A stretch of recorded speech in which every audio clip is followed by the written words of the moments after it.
Olá pessoal, vamos começar mais uma videoaula e hoje vamos falar sobre a imunidade inata e adaptativa, assunto que a gente já viu um pouco, né, na AV1, mas vamos dar uma revisada e falar mais profundamente hoje.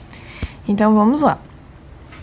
Primeiro, a imunidade inata, né? A gente sabe que a imunidade inata, como ela própria começa com I, ela é inespecífica, certo? Então vai ser a primeira e segunda linha de defesa ali do organismo.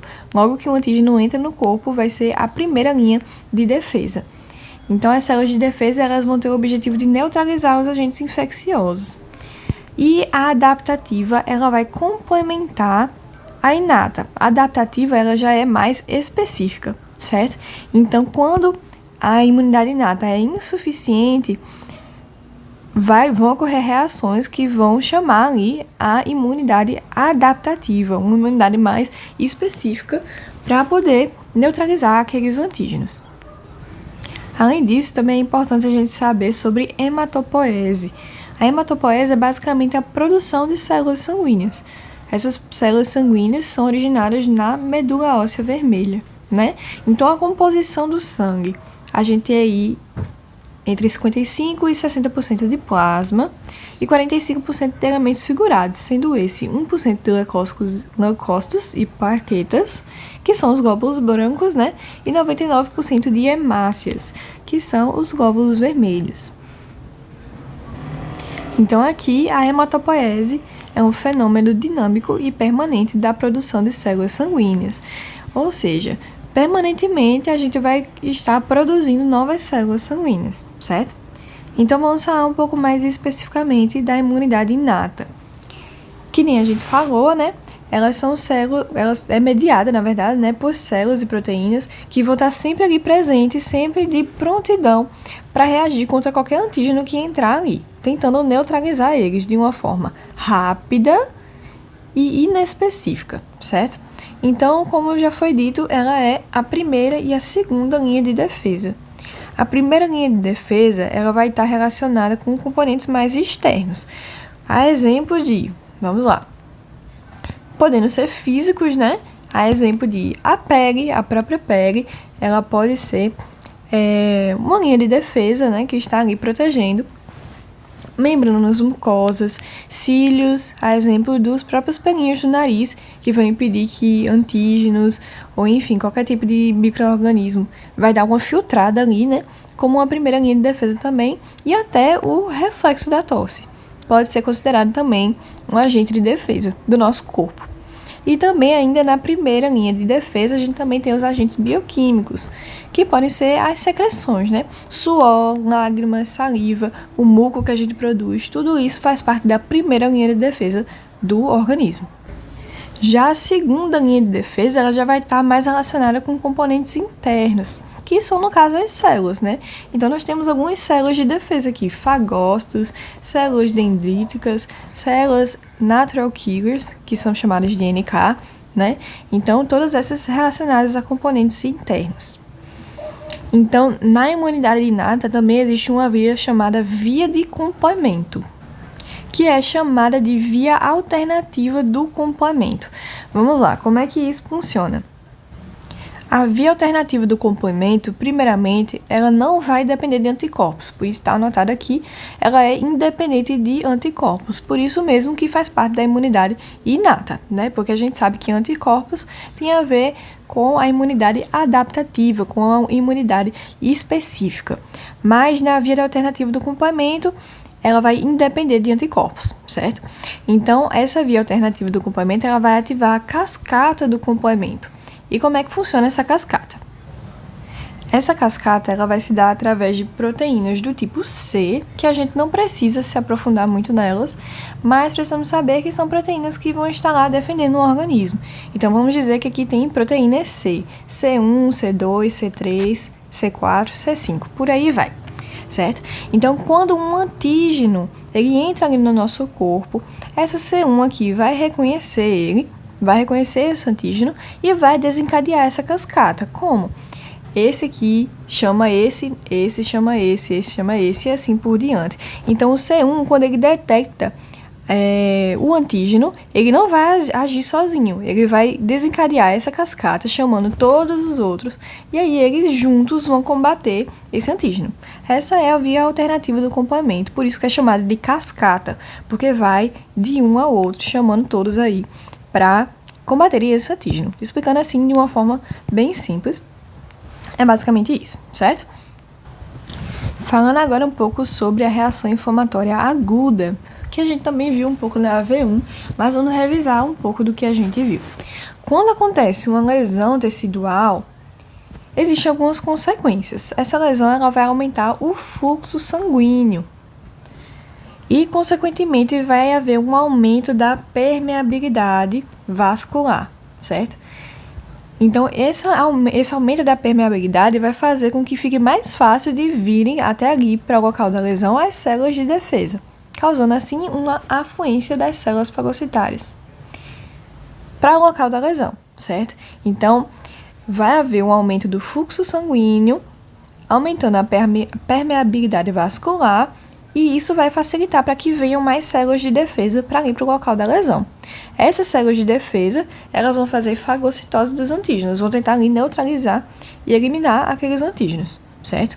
Todo esse processo, ele pode causar um edema, que a gente sabe que é uma das reações cardinais da reação inflamatória, certo? Então, a gente sabe que é dor, calor, rubor, edema e perda de função. Então, o edema, ele pode ser um sintoma aí da reação inflamatória. Nós sabemos também que a imunidade inata, ela é inespecífica, certo? Então, pode acontecer de haver uma resistência por parte dos antígenos a essas defesas iniciais. Pode acontecer que esses antígenos resistam a essas defesas que são ainda iniciais, que são inespecíficas a elas e que necessite de uma defesa maior, uma defesa mais específica. Então, a proteção contra essas infecções vai requerer, mecanismos mais especializados, mais específicos. O mecanismo chave de fechadura, que é específico da imunidade adaptativa, certo? Então, a imunidade adaptativa vai fazer uma reação específica para aquele tipo de organismo, gerando mecanismos potentes, mais potentes, para poder neutralizar e eliminar esses patógenos, certo? Então, fagócitos, células dendríticas, células endoteliais, etc., células de defesa em geral, elas possuem receptores que vão detectar a presença de agentes infecciosos e as substâncias liberadas por eles, certo? Então, o que são isso? São os chamados pumps e dumps. Vamos aprender direitinho o que é cada um deles, porque cai bastante em prova. Então, primeiro, as estruturas microbianas, elas são reconhecidas por esses receptores das células de defesa, certo? E elas são chamadas de padrões moleculares associados aos patógenos. Então, o que é o PAMPs? O PAMPs são essas estruturas microbianas que vão ser reconhecidas pelos receptores, certo? Então, o PAMPs está relacionado aos patógenos. São essas estruturas microbianas, certo? Já o DUMPs, eles são as substâncias liberadas a partir de células lesadas e necróticas. Elas são chamadas de padrões associados aos danos, certo? Guardem essa palavra-chave. São os DUMPs. Então, os receptores, eles vão reconhecer o dano que esse agente causa nas células, certo? Então, essa substância que é liberada quando essa célula está danificada, quando essa célula está necrótica, é que é chamada de DUMPs, certo? Padrões associados aos danos. E os receptores em si, são chamados de PRRs. São esses receptores que vão reconhecer tanto os PAMPs quanto os DUMPs, certo? Vão reconhecer os patógenos em si, as estruturas microbianas, que são os chamados DUMPs, o PAMPs no caso, e vai reconhecer também as substâncias que são liberadas pelas células que estão danificadas, que estão necróticas, que são os DUMPs, certo? Então, esses são os PRRs, são esses receptores que vão receber tudo isso. Então, aqui na imagem, a gente tem uma representação disso. Aqui estão os PRRs, que são os receptores, e aqui estão os PAMPs. Esses PAMPs, eles são as estruturas microbianas, Então, essas estruturas microbianas vão vir até os receptores e vão ser reconhecidas por eles, certo? Esses são os dumps, as estruturas microbianas em si, o patógeno em si, podemos dizer assim, né? E os dumps, eles vão ser as substâncias que são liberadas a partir de células que foram danificadas, células lesadas, células necróticas. Então, essas células vão liberar uma substância que é chamada de dumps. E esses dumps vão ser reconhecidos pelos PRRs, assim como os pumps, certo? Então, esses receptores de reconhecimento de padrão, esses PRRs, né? Eles vão estar em diferentes locais da célula, podem estar presentes em diferentes locais da célula. Os receptores da membrana plasmática, eles vão detectar os patógenos extracelulares que estão fora da célula. Os receptores endossômicos vão detectar os micro-organismos que foram ingeridos. O próprio nome já diz, né? Endo, dentro. Então, vai detectar os micro-organismos que foram ingeridos pela célula, que já estão dentro da célula. E os receptores citossólicos, eles vão detectar os micro-organismos citoplasmáticos, que nem o próprio nome diz também, né? Então, algumas reações da imunidade inata. Primeiro, a gente tem a inflamação, que a gente viu, né? É a liberação de citocinas e produtos de ativação do complemento, bem também como outros mediadores químicos que vai formar tudo aquilo que a gente viu. Aumento da permeabilidade vascular, mais afluência de células de defesa, certo? Os leucócitos, eles vão destruir os agentes patogênicos e eliminar as células danificadas. Os leucócitos que já vieram dessa reação inflamatória, facilitando ali deles chegarem lá por causa do aumento da permeabilidade vascular, certo? A defesa antiviral se dá a partir da ativação de enzimas. Enzimas, elas são proteínas que basicamente degradam. Pode degradar células, pode degradar organelas, e nesse caso degradam os ácidos nucleicos virais. Então, vai impedir que eles se reproduzam ali, certo? Então, aqui mais uma vez, como já foi dito, o sistema imune ele vai começar a gerar sinais que vão induzir a resposta imune adaptativa, quando se é necessário. Certo? Então, quando é necessário uma reação ali de defesa mais poderosa, aí o sistema imune vai começar a gerar sinais para começar uma resposta adaptativa. Então, vamos falar agora um pouco mais sobre a imunidade adaptativa. Então, como já foi falado, né, a imunidade adaptativa ela vem para suplementar a proteção que é dada pela resposta inata, sendo que a adaptativa ela vai ser mais específica, vai ser um tipo de reação específico e especializada, certo? Ela é adquirida pelo contato com a substância estranha, e aí esse contato vai gerar uma síntese de proteínas e anticorpos especializados para aquele tipo de antígeno, certo? Então, para aquela substância estranha em particular. Na resposta imune adaptativa também tem o estímulo da produção de células de memória. Essas células de memória, que nem o próprio nome diz, elas meio que vão se lembrar daquele antígeno caso haja um segundo contágio. E aí vai ser muito mais fácil de combater aquele antígeno, porque o corpo já vai ter o anticorpo específico para combater esse tipo de antígeno aqui, certo? Então, aqui está falando basicamente isso. Melhor resposta a cada contato com o patógeno, lembra o agente infeccioso e pode impedi-lo de causar a doença novamente. É adquirida imunidade para resistir à exposição subsequente, mais uma exposição daquela mesma substância. Então, a imunidade inata, com estímulo, ou a imunidade adaptativa, com o estímulo dessa produção de células de memória, ela vai se lembrar daquele antígeno, certo? E aí, quando houver um segundo contágio, se houver um segundo contágio ou mais contágios, vai ser muito mais fácil dela combater, porque ela já tem o anticorpo específico para combater aquele antígeno. Então, aqui, células e tecidos do sistema imune. Então, primeiro, a gente tem os linfócitos, que apresentam receptores específicos para os antígenos. A gente vai ver, por exemplo, que o linfócito do tipo B, ele vai atuar na produção de anticorpos. Então, é um uma reação específica para aquele tipo de antígeno, e os linfócitos, no geral, né, eles vão montar a resposta imune adaptativa, certo? A gente também tem as células apresentadoras de antígeno especializadas, que nem o próprio nome diz, elas vão apresentar um antígeno, vai exibir os antígenos microbianos a outros linfócitos, aqui deveria ser A, para outros linfócitos, certo? Então, a célula apresentadora de antígeno vai fazer o que o próprio nome diz, vai apresentar o antígeno para os linfócitos que vão ali montar aquela resposta imune contra esse antígeno. E células efetoras, cuja função é a eliminação de micro-organismos, certo?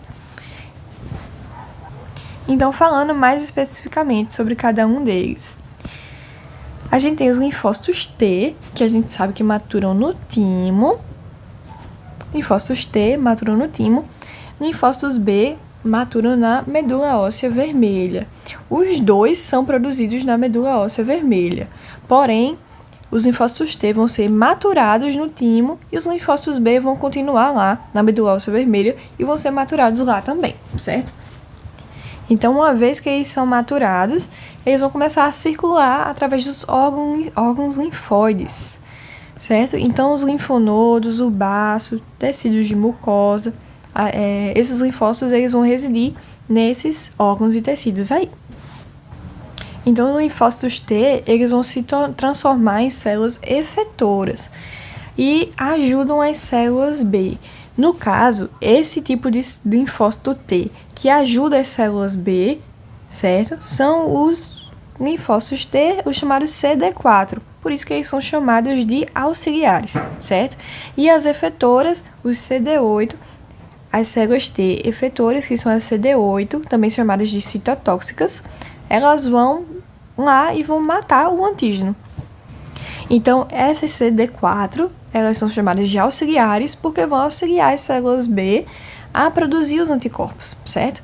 Mais uma observação que a gente tem aqui, são os linfócitos B que produzem os anticorpos, certo? Então, mais especificamente, CD4 vão secretar moléculas solúveis, as citocinas, que vão auxiliar, como o próprio nome diz, né? Células auxiliares vão auxiliar as células B a produzir os anticorpos, certo? E também os macrófagos a eliminar os micro-organismos fagocitados. Já as CD8, eles também podem secretar citocinas, mas eles vão matar diretamente as células infectadas pelo vírus, certo? Por isso são chamadas de citotóxicas, certo? A gente vê também que essas células CD8, eles vão induzir a apoptose, né? Porque vão matar diretamente essas células, vão induzir a apoptose de forma extrínseca. E os linfócitos B, eles vão produzir anticorpos, certo? Eles vão reconhecer um antígeno por meio de anticorpos da classe IgM. A gente vai ver mais especificamente um pouco mais na frente, certo? Então, pode ter ali no linfócito B a presença de diferentes tipos de anticorpos. Existem tipos de anticorpos diferentes que a gente vai ver. E esses tipos de anticorpos podem indicar diferentes estágios e tipos também de processos infecciosos. Um exemplo, né, que a gente viu, bastante comum, foi nos testes rápidos de Covid-19. Quando a gente fazia o teste e a gente estava infectado ou não, né, aparecia lá o resultado IgM. Se aparecia IgM, indicava que o indivíduo está com um processo infeccioso instalado naquele momento. Já se o resultado desse IgG, ia indicar que o indivíduo já passou pelo processo infeccioso. O que é esse IgM e IgG? São diferentes tipos de anticorpos, certo? Que a gente vai ver bem aqui. Então, aqui estão os tipos de anticorpos. IgM, ele é o primeiro anticorpo a responder quando a invasão é detectada. Por isso que quando a gente tem lá Covid, se a gente está com Covid naquele momento, vai aparecer lá no teste de Covid IgM, porque é o tipo de anticorpo que a gente mais está no momento, que é logo o primeiro anticorpo que aparece. Então, se é o primeiro que aparece, a lesão, no caso o antígeno, né, ainda está instalado. Então, esse é o tipo IgM. O IgG, ele vai ser ali secretado, né, produzido depois que a agressão inicial já foi suprimida. Então, se eu tenho muito IgG, significa que eu já tive a infecção, mas eu não tenho mais. E aí, o IgG ele vai fornecer uma proteção a longo prazo, certo? Não é uma proteção eterna, mas a longo prazo ali ele vai continuar protegendo o organismo. O IgE ele está relacionado a processos alérgicos, processos de hipersensibilidade, certo? O IgA ele é encontrado em grandes quantidades nos olhos, bocas, nariz, trato gastrointestinal e genitálias. E o IgD vão estar ali nas superfícies dos linfócitos B, mas eles são secretados em níveis muito baixos. Então, esses são os tipos de anticorpos. Falando agora sobre a imunoglobulina em si, né? Então, todo anticorpo ele vai ter duas regiões, a região variável e a região constante. A região variável é que vai determinar a especificidade desse anticorpo. Então, é essa parte aqui que vai se ligar a um antígeno, certo? Então, essa parte aí é variável e vai determinar a especificidade desse anticorpo para aquele determinado tipo de antígeno, certo? Já a região constante, ela vai determinar as funções efetoras do anticorpo, certo? Como a ligação às células do sistema imunitário ou a ativação do complemento, que é aquela cascata de complemento que a gente já viu. Então, essa região constante, ela não muda, ela é igual em todos os anticorpos. O que vai mudar é a região variável, como o próprio nome diz. E aí, ela vai ser específica para um determinado tipo de antígeno. Certo? Então, para finalizar, vamos falar agora sobre as reações de hipersensibilidade, certo? Que são as reações alérgicas. Então, a gente viu, né, na reação inflamatória aguda, que há a liberação ali de histamina, né, que vão circular, e vão estar lá circulando, né, e causando a dilatação dos vasos sanguíneos e, consequentemente, um edema, um inchaço, não é?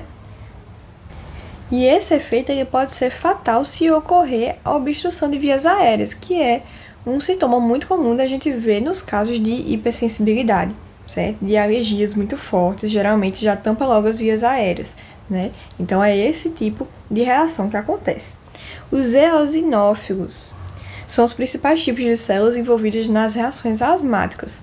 Por quê? Porque eles liberam conteúdo dos seus grânulos, e esses conteúdos que existem ali nos grânulos dos eosinófilos, eles são tóxicos para as vias aéreas, o que pode causar a obstrução delas, certo? Pode causar ali o estreitamento dessas vias. E a gente também tem os leucotrienos, que são substâncias que participam dos processos inflamatórios pulmonares, certo? Então, a gente tem aqui alguns tipos de reações de hipersensibilidade.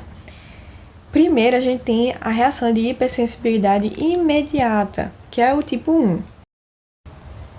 Então, nesse tipo de reação, a gente já vê aqui uma grande produção de anticorpos do tipo IgE, que foi aquele que a gente viu que está relacionado a reações de hipersensibilidade, certo? Vai ocorrer também liberação imediata de mediadores químicos, certo? E mais tarde o recrutamento de mais células de defesa para aquele local. Então, algumas lesões envolvidas: dilatação vascular, edema, que a gente viu que pode ser bem fatal se estiver relacionado às vias aéreas, contração da musculatura, proteção de muco, lesão tecidual, inflamação, certo? E das ordens protóxicas, anafilaxia, alergias e asma brônquica são as mais comuns, certo? O tipo 2 são reações de hipersensibilidade mediadas por anticorpos. Então, sobre os mecanismos imunológicos, a gente tem a produção de IgG e IgM, que são tipos de anticorpos, certo? Que vão se ligar ali ao antígeno. A fagocitose e o alíse da célula por meio da ativação do complemento, que a gente já viu, não é? Ou de receptores, e o recrutamento de leucócitos. Lesões envolvidas: fagocitose lise de células, que nem a gente viu, inflamação em algumas doenças, alterações funcionais sem lesão celular, certo? Então, vai acontecer ali uma alteração da função celular, porém sem lesão dessa célula, certo? Desordens protótipas: anemia hemolítica, síndrome de Goodpasture, que é quando as células de defesa vão atacar os pulmões e os rins, as próprias células de defesa. Então é chamada de síndrome de Goodpasture e está ligada à reação de hipersensibilidade mediada por anticorpos, certo? Mediada por imunocomplexos, é o tipo 3. Então, as etapas dos mecanismos imunológicos, dessa reação de hipersensibilidade mediada por imunocomplexos, né, vai ser bem parecida com a mediada por anticorpos, certo? Então, primeiro, vai acontecer o depósito de complexos de antígenos, depois os anticorpos vão ser ativados e vão até esses antígenos, vai ter ativação do complemento também, e o recrutamento de leucócitos, todos para acabar com esses complexos de antígenos.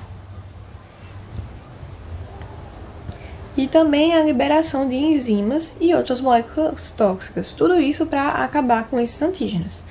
Algumas lesões que podem estar envolvidas são a necrose fibrinoide. A gente vê esse conteúdo também na AV1, que a necrose fibrinoide é quando há deposição de anticorpos nos capilares sanguíneos, certo? É a chamada vasculite necrosante. Também, uma lesão que pode estar envolvida é a própria inflamação. E desordens protótipas, doenças autoimunes, como lúpus, doença de soro, reação de Arthus. Reação de Arthus é uma reação à vacina, certo? Uma reação inflamatória às vacinas. E por último, a gente tem o tipo 4, que são mediadas por células. Então, os mecanismos imunológicos. Primeiro, a gente tem a ativação de linfócitos T de uma forma desordenada. Liberação de citocinas, inflamação e ativação dos macrófagos. Então, vai acontecer ali uma toxicidade celular mediada por essas células T, que são ativadas ali de uma forma desordenada. Então, algumas lesões envolvidas são infiltrados celulares, edema, granuloma, destruição celular. E doenças envolvidas, dermatite de contato, esclerose múltipla, diabetes tipo 1 e tuberculose, certo? Então, pessoal, essa foi nossa videoaula. Espero que tenham gostado. Se tiverem alguma dúvida, pode me chamar no privado, tá?